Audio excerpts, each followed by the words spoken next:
ভারতে গরু জবাই নিষিদ্ধ করার যে আইনটি পাশ করা হয়েছিল, এই আইনে মূলত তারা দুইটি প্ল্যান এখানে করে রেখেছিল। প্রথম প্ল্যান ভেস্তে যাওয়ার পরে এবার তারা দ্বিতীয় প্ল্যানে পা দিচ্ছে। এখন প্ল্যান এ কি ছিল আর প্ল্যান বি কি ছিল, এটা একটু বোঝা দরকার। আসেন আমরা এটা একটু বোঝার চেষ্টা করি। এখানে খুব ইন্টারেস্টিং বিষয়। তাদের প্ল্যান এ ছিল যে সেখানে মুসলমানদের গরু কুরবানি করতে দেবে না। এখানে কিন্তু কোনো ধর্মীয় বিষয় জড়িত ছিল না। পরিষ্কার করে শুনেন, ভারতে যে গরু কুরবানি নিষিদ্ধ করা হয়েছে বা গরু জবাই নিষিদ্ধ করা হয়েছে, এটা কোনো ধর্মীয় ব্যাপার নয়। এটা স্রেফ একটা লোক দেখানো ধর্মকে এখানে ব্যবহার করা হয়েছে।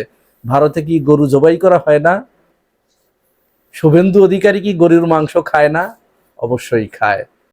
এই শুভেন্দু আমার সামনে কুরবানির দিনে 1 বাটি না 2 বাটি না 3 বাটি গরুর গোশত খেয়েছে। 3 বাটি।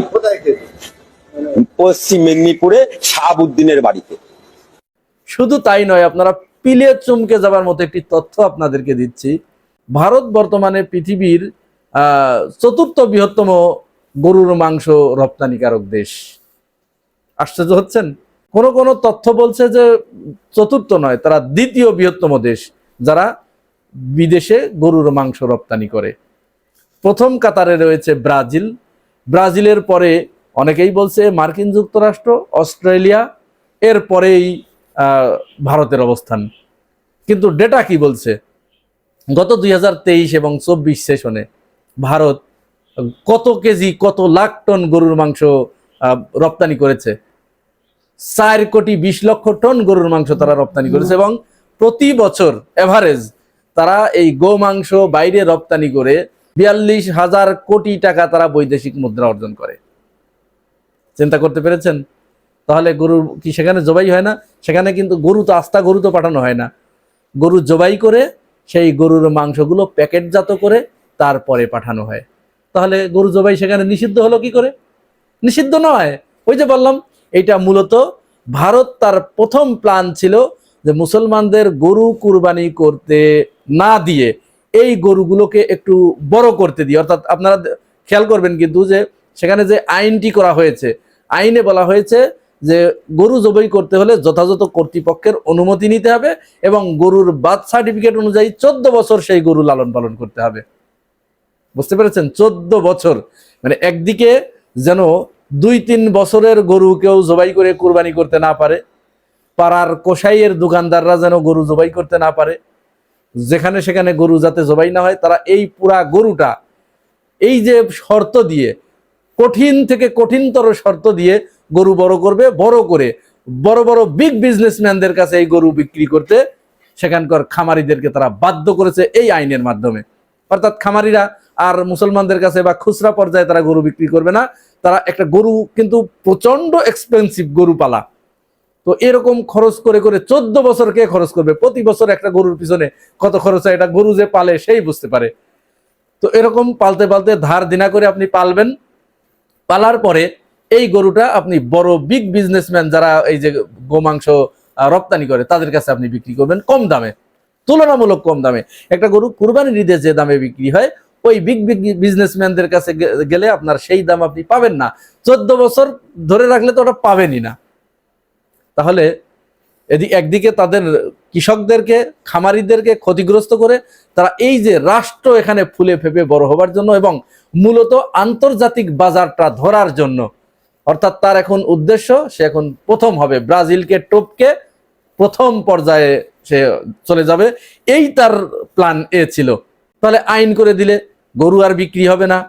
সেখানের হিন্দু খামারিরা তারা ধর্মের, যেহেতু এখানে ধর্মকে সামনে আনা হয়েছে, ধর্মকে ব্যবহার করা হচ্ছে, ধর্মকে মানুষের সামনে বল হিসেবে, গুটি হিসেবে দেয়া হয়েছে হিন্দুদের সামনে, ভেবেছিল যে তাহলে হিন্দুরা স্বাভাবিকভাবেই এটা গিলবে। কিন্তু যার পেটে ক্ষুধা সে ধর্মের কাহিনী কতক্ষণ শুনবে? তাহলে তার এই প্ল্যান এটা ভেস্তে গেছে। সেখানে যখনই এই নিয়মটা করা হয়েছে, মুসলমানেরা আর গরু কিনতে যায় নাই। গরু কিনতে না যাওয়ার কারণে হিন্দুরা বিক্ষোভ শুরু করেছে, তাদের মাথায় হাত উঠেছে, কান্নাকাটি করছে, অনেকেই আত্মহত্যা করে ফেলেছে ইতিমধ্যে গরু বিক্রি করতে না পেরে। কারণ এই গরু খুচরা এবং বিভিন্ন মহাজনদের কাছ থেকে, লগ্নিকারী প্রতিষ্ঠানদের কাছ থেকে, ছোট বড় বিভিন্ন মাঝারি বিভিন্ন ধরনের লোন নিয়েছে। লোন নিয়ে গরুর খাবারগুলো কিনেছে।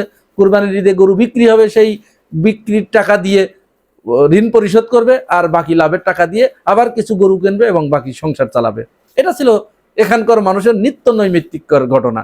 প্রতিদিন এইটা বছরের পর বছর ধরে এটা চলে আসছে। কিন্তু এই জায়গায় হিন্দু খামারিদের এই পরিকল্পনায় পেরেক ঠুকে দিয়েছে এই শুভেন্দু আর মোদি। মূলত মোদির প্ল্যান বাস্তবায়ন করেছে শুভেন্দু। এইবার যখন হিন্দুরা প্রচন্ডভাবে খেপে গেছে, খেপে যাওয়ার পরে তো এখন বিপাকে পড়েছে না শুভেন্দু, প্রচন্ড বিপাকে পড়ে গেছে। তাহলে এখন বাধ্য হয়ে তাকে প্ল্যান বিতে যেতে হচ্ছে। আর প্ল্যান বিটা কি? প্ল্যান বিটা আরো ভয়াবহ। এখানে সব মিলেই বিপদটা এসে মূলত ওই হিন্দু খামারিদের উপরেই পড়ছে। ভারতের কলকাতার আমার হিন্দু ভাই ও বোনেরা, আপনারা যদি আমার এই ভিডিও শোনেন, আপনারা একটু ভালো করে লক্ষ্য করেন, ধর্ম এখানে নাথিং। এখানে শুধুমাত্র ধর্ম বিদ্বেষ ছড়িয়ে আপনাদেরকে ক্ষতিগ্রস্ত করার জন্য এই কাজটি করছে। যেমন আমি আরেকটা, ওই ঘটনায় যাওয়ার আগে আরেকটা উদাহরণ আপনাদেরকে দিই। এই যে ভারতে মাইকে আজান দেয়া নিষিদ্ধ করলো, এই আজান দেয়া নিষিদ্ধ করার কারণে ক্ষতিগ্রস্ত কি শুধু মুসলমানরাই হয়েছে, না আপনারাও হয়েছেন? আপনারা হয়েছেন না? কারণ এখানে বলা হয়েছে সাউন্ড পলিউশনের কথা। তো সাউন্ড পলিউশন আজানে যদি হয়, তাহলে এই যে মন্দিরে গির্জায় যে ঘন্টা ধ্বনিগুলো বাজানো হয়, ঢোল তবলা এগুলো যে বাজানো হয়, সাউন্ড পলিউশন হয় না? তাহলে আপনি সাউন্ড পলিউশনের কথা বলে ওখানে কিন্তু ওই আইনের ভিতরে এইটাও বলে দিতে হয়েছে, তাদের বাধ্য হয়েছে। কারণ আপনি সাম্প্রদায়িক বীজ যখন আপনি আপনার ভিতরে লালন করবেন, তখন মুসলমানদের মসজিদে মাইকে আজান দেয়া শব্দ দূষণ করছে, এটাও নিষিদ্ধ। আবার উচ্চ স্বরে গান বাজনা ঢোল তবলা এগুলো বাজানোও নিষিদ্ধ, এটা করতে হয়েছে। তাহলে কি হলো? আপনাদের যে ধর্মের প্রধান অনুষঙ্গ ছিল হিন্দু ধর্মের, সেখানে গান বাজনা ঢোল তবলা খোল মৃদঙ্গ এইগুলো বাজানোর যে একটা রেওয়াজ ছিল, এইখানে কিন্তু একটা কড়াকড়ি আরোপ করা হলো। তাহলে মুসলমানদের পাশাপাশি এই প্রভাবটা কিন্তু আপনাদের উপরে যেয়ে পড়লো। আর একটা বিষয় লক্ষ্য করুন, বলা হলো রাস্তায় নামাজ পড়া যাবে না রাস্তা বন্ধ করে। তো রাস্তা বন্ধ করে তো শুধু নামাজ পড়ে না, ওখানে কয়জন মুসলমান আছে? 30 কোটি মুসলমান, 150 কোটির ভিতরে 30 কোটি 25 কোটি 26 কোটি যাই বলি, বাকি তো সব হিন্দু। এরা যখন পূজা করে, এই পূজাগুলো তো রাস্তা বন্ধ করেই করতে হয়। রাস্তা প্রচন্ডভাবে জ্যাম হয়ে যায়, বন্ধ করে দিতে হয়। তাহলে আপনি যখন মুসলমানদের নামাজ রাস্তা বন্ধ করে পড়া নিষিদ্ধ করলেন, একই সাথে আপনাকে এটাও বলতে হয়েছে যে পূজাও, যে কোনো ধর্মীয় উৎসব রাস্তা বন্ধ করে করা যাবে না। তার মানে আপনার ধর্মীয় উৎসবেও কি পেরেক ঠুকলো না? ঠুকে দিলে কিন্তু আপনিও তো এটা করতে পারবেন না। যাই হোক, এবারে আসেন ওই যে প্ল্যান বিতে তারা যে গেছে, এখানেও কিন্তু ক্ষতিগ্রস্ত আপনারাই হচ্ছেন। প্ল্যান বি হচ্ছে তারা ভারতে গরু কুরবানি করতে দেবেই না। এখন কি করছে শুভেন্দু অধিকারী? এই ছোট ছোট খামারিদেরকে বা এখানে কিছু ফরিয়া বা দালালদেরকে ঠিক করে দিয়েছে। তারা কি করছে? ওই হিন্দু যারা খামারি আছে, একেবারে প্রান্তিক পর্যায়ের, যারা খুচরা পর্যায়ের 2টা 5টা 10টা গরুর মালিক, এদেরকে একটা দালাল ধরিয়ে দিয়েছে যে ওর কাছে গরুগুলো বিক্রি করে দাও। এখন এই দালাল কি করছে?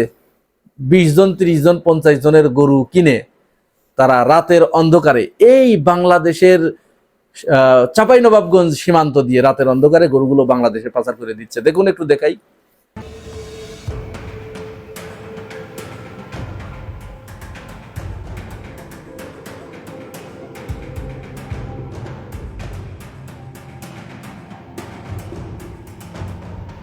বুঝতে পেরেছেন তার প্ল্যান বিটা? এটা যে সেখানে হিন্দুরা, তাদের এটা জানা ছিল যে যখন এটা নিষিদ্ধ করা হবে তাহলে মুসলমানরা গরু কিনবে না।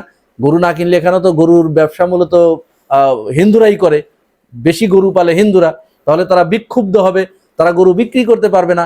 এই গরুগুলো কি করব? রাতের অন্ধকারে বাংলাদেশে পুশ করে দেওয়া হবে, বাংলাদেশের ব্যবসায়ীরা এই গরুগুলো কিনবে। এটা ছিল তাদের প্ল্যান বি। এখন আমাদের এখানে একটু করণীয় আছে। বাংলাদেশের যারা আমরা মুসলমান ভাইয়েরা আছি, এই মুহূর্তে পশ্চিমবঙ্গের হিন্দু ভাইদের পাশে আপনাদেরকে দাঁড়াতে হবে। আপনারা এই যে ভারত থেকে যে গরুগুলো রাতের অন্ধকারে চোরাই পথে আসছে, সরকার এটি ঠেকাতে পারছে না। সীমান্ত রক্ষাকারী বাহিনী যারা আছেন তাদেরকে অনুরোধ করব, আপনারা সীমান্ত পুরোপুরি বন্ধ করে দেন, একটা গরু যেন বাংলাদেশে ঢুকতে না পারে। আমরা বাংলাদেশের যে গরুগুলো আছে এগুলো দিয়েই আমাদের কুরবানি চলবে, কোনো সমস্যা নেই। আরো বরং উদ্বৃত্ত আছে, আপনারা সীমান্তটা বন্ধ করে দিন। সরকারের প্রতি আহ্বান থাকবে সীমান্ত বন্ধ করে দিন। আর শেষ পর্যায়ে সীমান্ত রক্ষী বাহিনী এবং সরকার কেউই আমাদের আহ্বানে সাড়া দিল না। এখন আমাদের একটা দায়িত্ব আছে। দায়িত্বটা কি? আমরা যারা এই প্রান্তিক পর্যায়ের মানুষ আছি, যারা গরু কিনবো, খুচরা পর্যায়ে কিনে কুরবানি করব, আমরা দেখে দেখে ভারতীয় গরুগুলো কিনবো না, একটা গরু কিনবো না। এতে কি হবে? ওই ভারতীয় হিন্দু ভাইদের উপরে যে অত্যাচার চালানো হচ্ছে, যে তাদের বিপদে ফেলানো হয়েছে, এই বিপদ থেকে তারা রক্ষা পাবে। কারণ কি, ওই যে গরুগুলো আসছে এগুলো কিন্তু নামমাত্র, যে গরুগুলো লাখ টাকার উপরে দাম, সেই গরুগুলো 50,000, 60,000, 70,000, অর্থাৎ যে যে দাম বলছে সেই দামেই তাকে দিয়ে দিচ্ছে। যাদের কিস্তি আছে সামনে, কিস্তি দিতে হবে ঈদের পরেই, তারা তো বাধ্য হয়ে এই গরুগুলো বিক্রি করে দিচ্ছে। সুতরাং বাংলাদেশের মুসলমান ভাইদের প্রতি আমাদের আহ্বান থাকবে, এই গরুগুলো আপনারা কিনবেন না। আপনারা যদি এই গরু না কিনেন তাহলে সেখানে হিন্দু ভাইয়েরা সরকারের প্রতি চাপ সৃষ্টি করবে। চাপ সৃষ্টি করলে হিন্দুদের বিরাট একটা বিপদ থেকে তাদেরকে আমরা রক্ষা করতে পারবো। প্রিয় ভাই ও বোনেরা, আপনাদের কাছে কি মনে হয় এই প্ল্যানটা? এটি কি সঠিক? জানাবেন মন্তব্যের ঘরে। আর যদি আপনি আমার এই চ্যানেলে নতুন হয়ে থাকেন তাহলে সাবস্ক্রাইব করে পাশে থাকবেন। আজ এ পর্যন্তই। ভালো থাকবেন। আল্লাহ হাফেজ।